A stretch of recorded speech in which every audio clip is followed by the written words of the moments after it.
Thanks for tuning in to STN Channel 2 News. I'm Chad Charette. These past 2 weeks have seen a spike and then subsequent drop in COVID cases on campus, with the community reaching an all-time high of 19 positive cases identified between the 15th and 21st of February, and then a drop to this semester's all-time low of 13 between the 22nd and the 28th. Out of the 13 identified this past week, only 3 of them were found through proactive testing. These reducing rates have led to policy changes on campus, as per the subject of our next story. The university's guest policy has seen some minor changes over the past week, particularly in regards to common rooms. I spoke to Assistant Res Life Director Max Koskoff to learn more. Common rooms are providing service to students. They're giving them successful opportunities based upon creating connections and giving them that opportunity for connection. And it's just giving them an outlet. Res Life revealed their latest change to the guest policy on Thursday, March 4th. Now students are free to congregate in any common room within their respective residential spaces. This comes after a change at the end of last week that opened common rooms as a whole. Students are wanting this place to open. People are taking the responsibility upon themselves to say, I want to change for the better, and I want the university to change for the better. Despite loosening regulations, these gathering spaces are still subject to strict occupancy limits. In fact, Res Life made a point to rearrange the furniture in a manner that supports social distancing guidelines. We're good, we're status quo, but I think if the numbers go south, I think we would have to reel them back in a little bit. When students returned to campus in January, common rooms were shut down completely due to the massive increase in COVID cases over winter break. This left many students, like Ian Korn, feeling isolated. It was about the 3 weeks before they reopened. It was a real pain because we couldn't see people, and there was nowhere we could go except outside. And being in the middle of the winter, it's really cold out. Although these changes are relatively small in the grand scheme of things, freshmen are ecstatic that things may be starting to look up this semester. I think it was a really great thing to happen. It allowed a lot of my friends to hang out together, which was really nice, especially coming back from winter break and not being able to see each other once we came back to school. I'm very happy about the common spaces reopening. Last semester, my friends and I, we would do a lot of schoolwork for different classes in the common spaces so that we aren't in the crowded library and we can all collaborate and work together. While this is a great step for freshmen, Res Life is aware that upperclassmen are still eagerly awaiting changes to the guest policy. When we think about common rooms, Regents Park, Park River, and the village apartments don't have common rooms. Yet these students are still struggling with mental health and separation anxiety and not being able to partake with their friends who may live in a different space than they are. Towards the end of our interview, Max and I discussed some potential further changes to the guest policy. Stay tuned for more info in the coming weeks. As a reminder to all commuter students, a university-issued sticker is needed in order to access campus from this point on. The rule will be placed into effect starting at 11 p.m. tonight. If you do not yet own a sticker for your car, please head over to the Public Safety Office where you will be able to pick up your sticker. If you did not obtain a sticker by tonight, you will no longer have access to campus. Are you a fan of scavenger hunts? Whether you're currently on campus or off, this may just be the week for you.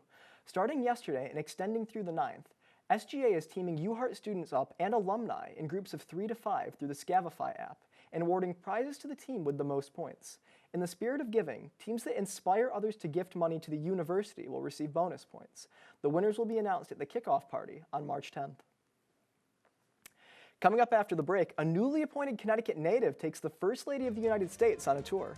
Then, while things on campus have drastically changed this past year, one thing is remaining consistent. STN reporter Sierra Phillips checks in with dramatis personae. After that is one of the oldest rivalries in the book, and it seems to have come to Connecticut this past week. And finally, we break in our new weatherman for his first STN forecast. Stay tuned to 2. Fancy pants peanut butter? A big screen television. You haven't even bought a sofa yet. A motorcycle? When your father finds out, he's gonna flip his shoes with 2 buckles? What do you even need 2 buckles for? Mr. Big Shot, buying whiskey shots for everybody in the bar. From the looks of it, I'd say nobody even remembers. Feed the pig. I rescued Toast from a shelter in 2011. I love Toast because she's a lazy diva. Toast makes me laugh. When I walked into the shelter, I knew she was special. What if you could invest in the future of kids, like a stock? Not the kind of stock that's about making money, but a stock for social change. A whole new kind of investment called Better Futures. When you invest, it helps kids go to college. Believe in us, invest in us, watch us grow. My name is Sydney, and I'm your dividend.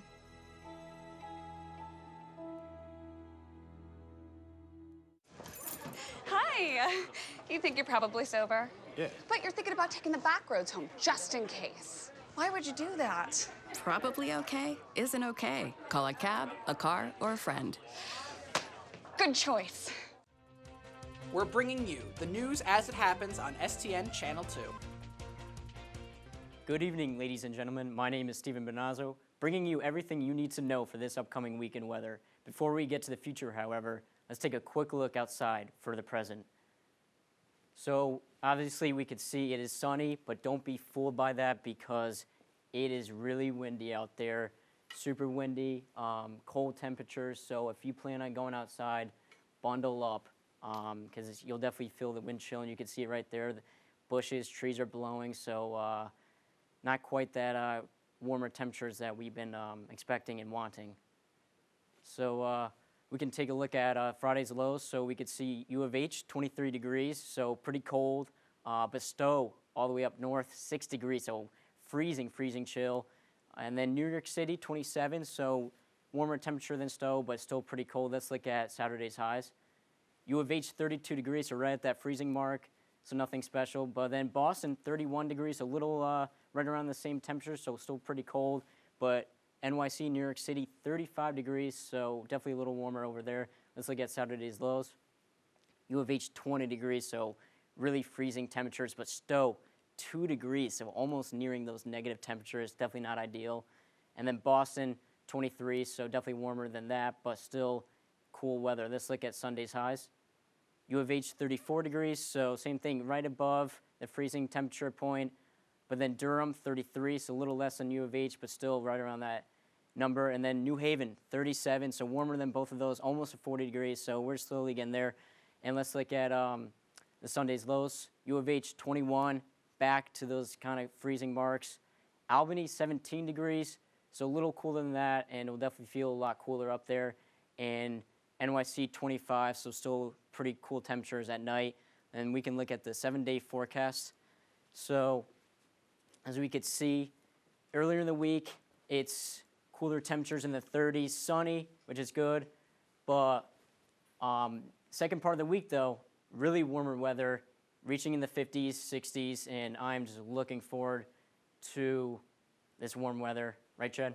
Oh my God, yes. It is so warm later this week. I think I might actually be able to bust out a short sleeve shirt. It feels good because spring's coming up. It is. we're only a few weeks away from spring, so I'm looking forward to it. I'm tired of having to bundle up just to walk to class, and between the wind and the freezing temperatures, I'm done with it. Thank you, Stephen. Connecticut received an unexpected visitor on Wednesday in the form of First Lady Dr. Jill Biden. Biden traveled to Benjamin Franklin Elementary School in Meriden alongside newly appointed Education Secretary Miguel Cardona, a Connecticut native.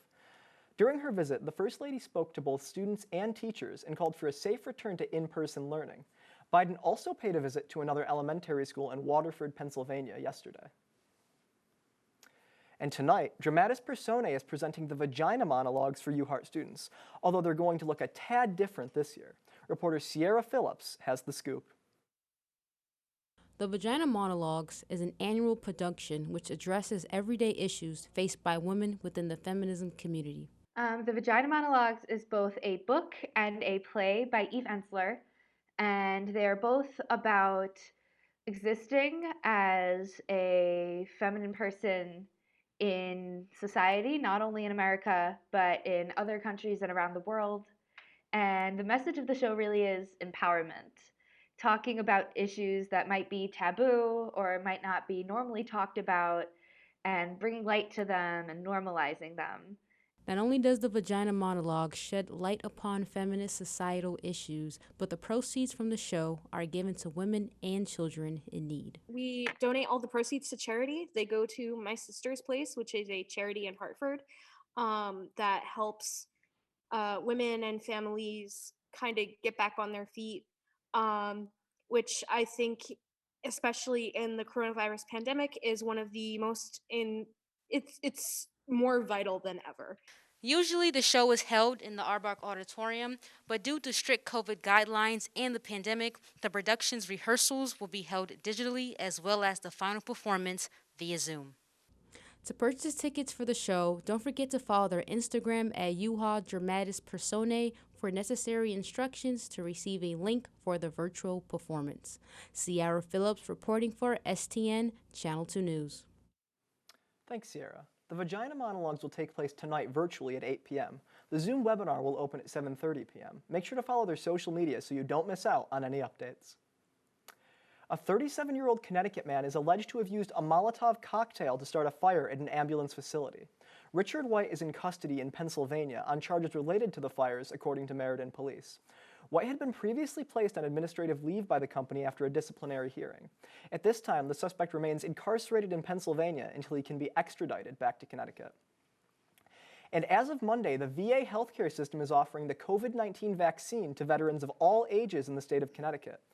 According to VA Connecticut Director Al Montoya, this is due to a, quote, steady supply and strong interest from our veterans, end quote. Both the Pfizer and Moderna variants of the vaccine are being offered through the VA. Veterans can apply via the VA website, and walk-in clinics are also being offered throughout the week. And if you have ever been interested in the world of television, STN is a great way to check it out. Whether you're interested in producing, advertising, engineering, reporting, photography, directing, graphic design, or sports, we have it all. Stop by our office in Jengers Room 120G and try it out. And coming up on the program, we dive into the allegations against the governor of New York.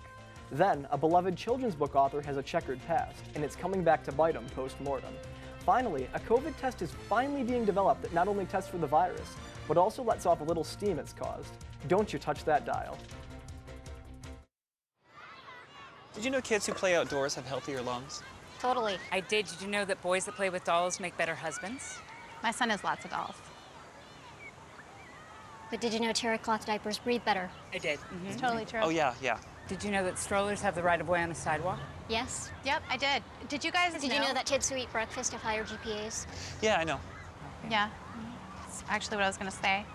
Did you know babies should never touch silver? It's really bad for them. I knew that. Did you guys know that statistically friendly kids have more friends? Mm-hmm. Yeah. That's obvious. Did you know most people think they're using the right car seat for their kid, but they're not?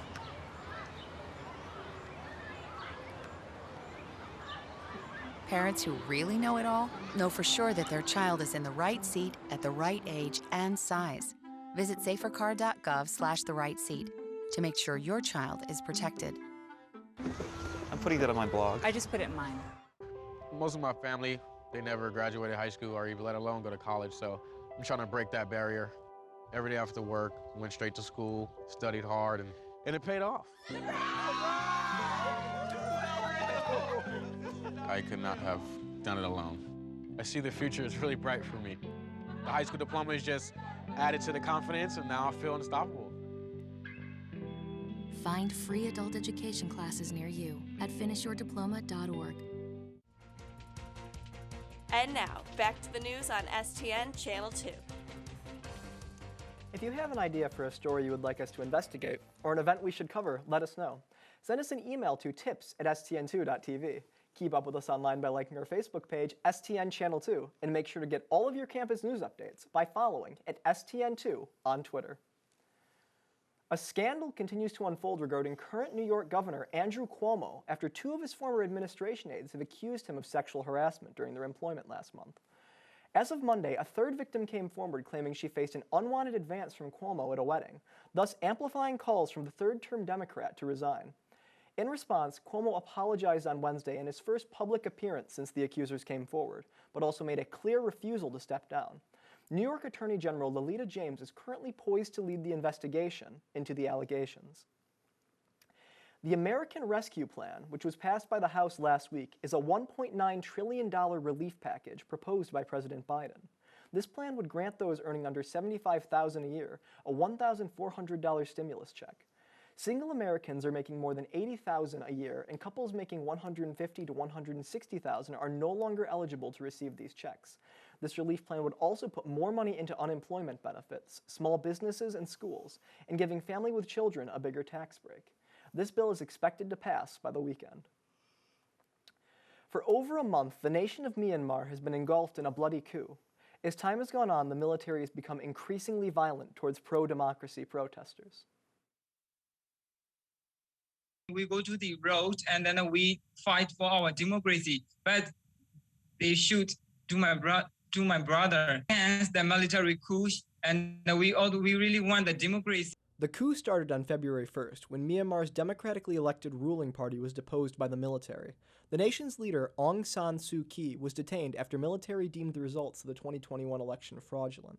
She has been charged with, quote, violating COVID-19 restrictions. We're talking about a regime here and a military that is infamous for its brutality. We've seen what they're capable of doing, certainly in protests in the past. And of course, we're now seeing that brutality play out on the streets of not just the major cities, but in smaller communities and townships. This is going on all over the country. Wednesday, March 3rd marked the bloodiest day of the coup, with 38 pro-democracy protesters being killed in a military crackdown. As of Thursday, over 50 people have lost their lives, and thousands have been detained. As of this morning, Google has begun to ban YouTube channels pushing propaganda from Myanmar's military in response to the increased violence. On Tuesday, President Biden stated that he expects the U.S. to have enough vaccines for all adults by the end of May. This is 2 months earlier than anticipated. He also announced that drug maker Merck will help produce Johnson & Johnson's newly approved one-shot vaccine. Despite these steps, health officials advise that vaccinating Americans could extend well into the summer, depending on the government's capacity to deliver doses and the American people's willingness to get vaccinated. Popular children's book writer Dr. Seuss is posthumously facing criticism, as Dr. Seuss Enterprises will stop publishing 6 books due to racist and insensitive imagery contained in them. The company states, quote, ceasing the sales of these books is only part of our commitment and our broader plan to ensure Dr. Seuss Enterprises' catalog represents and supports all communities and families, end quote. Some of the books in question are If I Ran the Zoo, Eggs on Super, and On Beyond Zebra. And as the battle against the virus rages on, scientists are getting creative with how they are testing for COVID-19. Dutch inventor Peter van Wees is currently in a testing period for a new method, in which participants scream in an airlocked cabin with the then-released particles immediately analyzed in order to determine viral load. While not considered an official testing strategy, Dutch officials are welcoming any new fast-functioning tests that are highly accurate. Now, that test makes me want to scream for joy, and so does our next segment. Well, Chad, your favorite segment and everybody else's favorite segment, that's right, we are back with sports. Your favorite segment, just like I just said. So you gotta relax, take a step back, don't move a muscle, because sports is next. But they're wrong. Today I'm just an aluminum can, but one day I could be a stadium.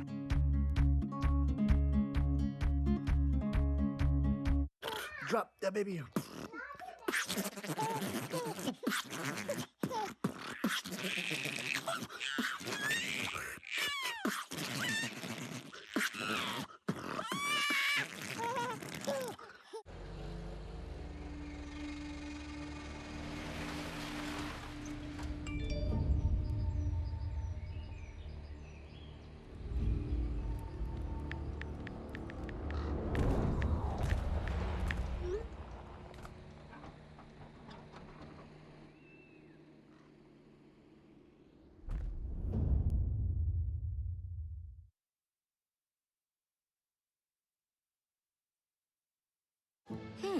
Maybe you can make retirement happen.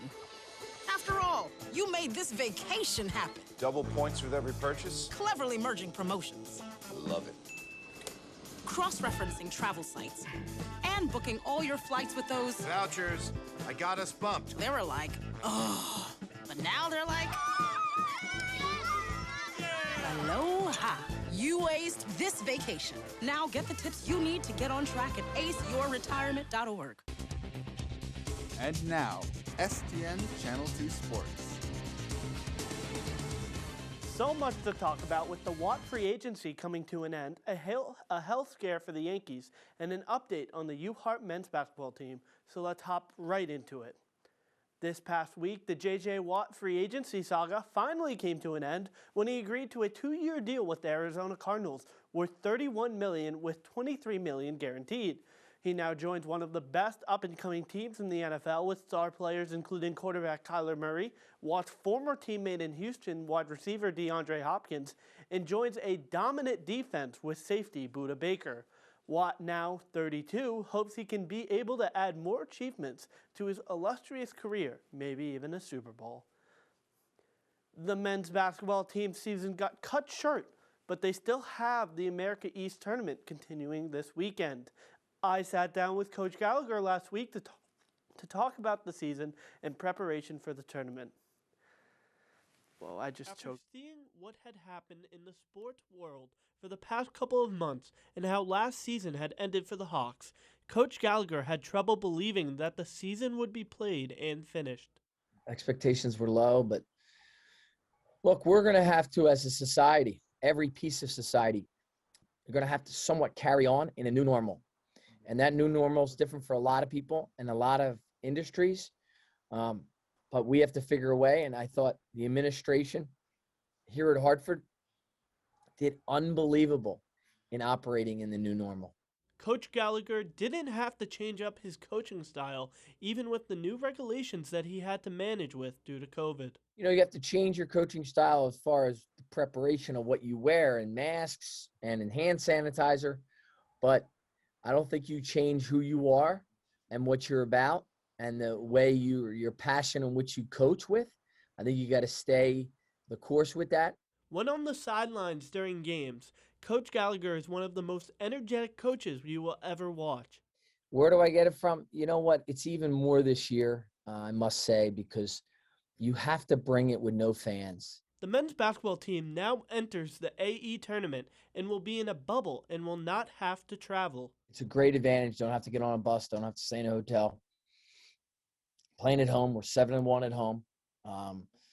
So there's a huge advantage. We're going to take that advantage and try to really play with a lot of energy. The Hawks won both games at home and now travel to take on Vermont in the semifinals on Saturday at 4 p.m. This week in the NBA, the Boston Celtics played against the Los Angeles Clippers on Tuesday night. The Celtics won the game 117-112, with the Celtics going back over 500. The Philadelphia 76ers won against the Utah Jazz in a conference best matchup. The 76ers won in overtime 131-123 with a clutch three-point shot by Joel Embiid to propel the team to the victory. The last game was James Harden's return to Houston as the Brooklyn Nets played against the Houston Rockets Wednesday night. Harden showed Houston why they miss him with a 29-14-10 triple-double performance to give Brooklyn the win 132-114.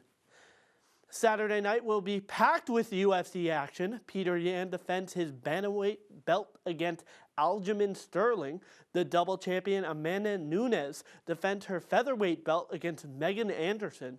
In the main event of the night being Jan Blachowicz against Israel Adesanya. Adesanya will have an opportunity to become the 5th double champion in UFC history. Blachowicz looks to defend the light heavyweight belt with a 27-8 record, and the last stylebender enters the fight with a perfect 20-0 record. The main card starts at 10 p.m. It's time. This week in baseball, the first slew of spring training games took place down in Phoenix and secured the Cubs and Dodgers at the leader of the Cactus League, while Miami, St. Louis, and New York are significant shufflers at the top of the grapefruit. Highlights included stellar debuts from top prospects with Angels Shohei Ohtani and Tampa Bay Ray Wander Franco, each launching near 500-foot homers, while new Padres pitcher Blake Snell sealed a no-score inning against the Brewers. Some shocking news in the MLB. Yankees manager Aaron Boone took a medical leave of absence on Wednesday to undergo surgery to receive a pacemaker. Boone previously underwent open heart surgery back in 2009 to replace an aortic valve. Boone reported that over the past 6 to 8 weeks, he was feeling mild symptoms of lightheadedness, low energy, and shortness of breath. The surgery was successful at St. Joseph's Hospital in Tampa, and Boone is currently recovering. We wish him a speedy recovery. And in some more baseball news, the MLB is honoring Lou Gehrig on June 2nd in the years going forward. The all-time Yankees legend passed away by case of ASL back in 1939. Each team will wear a For ASL patch on their jersey, and the league will use the day to raise money and awareness for people affected by ALS. Now all patients can feel like the luckiest man on the face of the earth, just like Gehrig. And now it's time where we look at sports history. On this day in 1985, NHL legend Mike Bossy becomes the first player to score 50 goals in 8 seasons, becoming a highlight of a legendary but somewhat short career.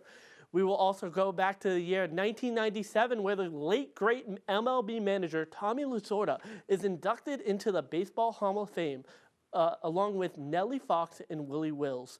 This was a tremendous honor for a long managerial career with the Dodgers, including 2 championships.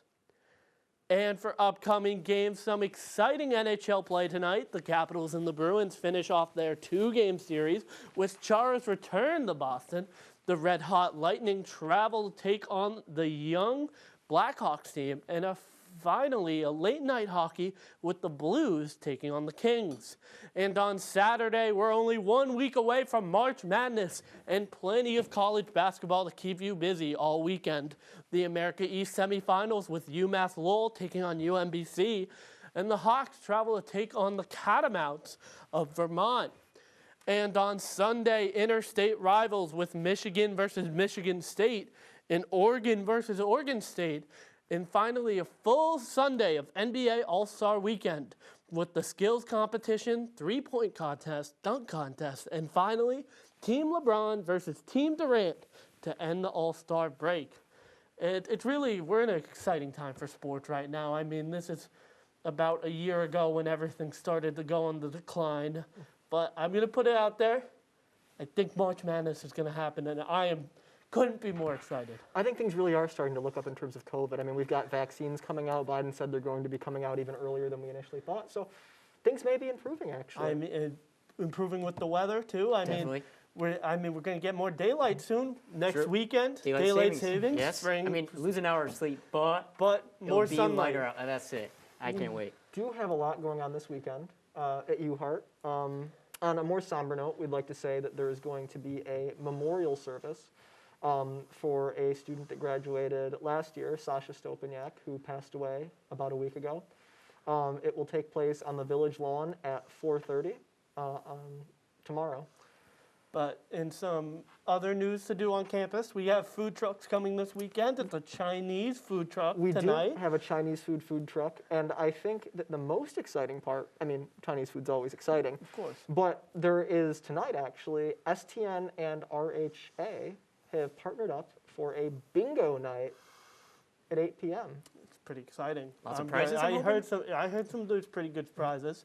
You know, what are those coffee makers called? Keurig. The Keurig. I'm pretty sure that's in there. I mean, they're probably giving away headphones, maybe AirPods. Who knows? Some exciting prizes on tap, I think. Yes, the event will take place at 8 p.m. and it will be on this channel. So make sure you stay tuned. Can't wait to win some bingo. If you'd like a bingo board, we've all received emails, if you're a residential student, from Allison Howard via RoomPact that gives you a link to the bingo information. And if you're looking for more stuff to do on Saturday, I'm pretty sure Sweet Saturday food truck, s'mores truck. I mean, who could say no to a s'more? Come on I now. can. Also, just a reminder, probably some of you are going to Commons after this, you have to fill out your Live Safe app now. And just another quick reminder, next week is not a normal week for us. We will have our show in a day, so instead of live Friday at 5, we will be live Saturday at 8 o'clock, March 13th. Well, thank you for tuning in to STN Channel 2. I'm Shad Charette. And I'm Derek Bennett. And I'm Stephen Benazzo. Have a great night.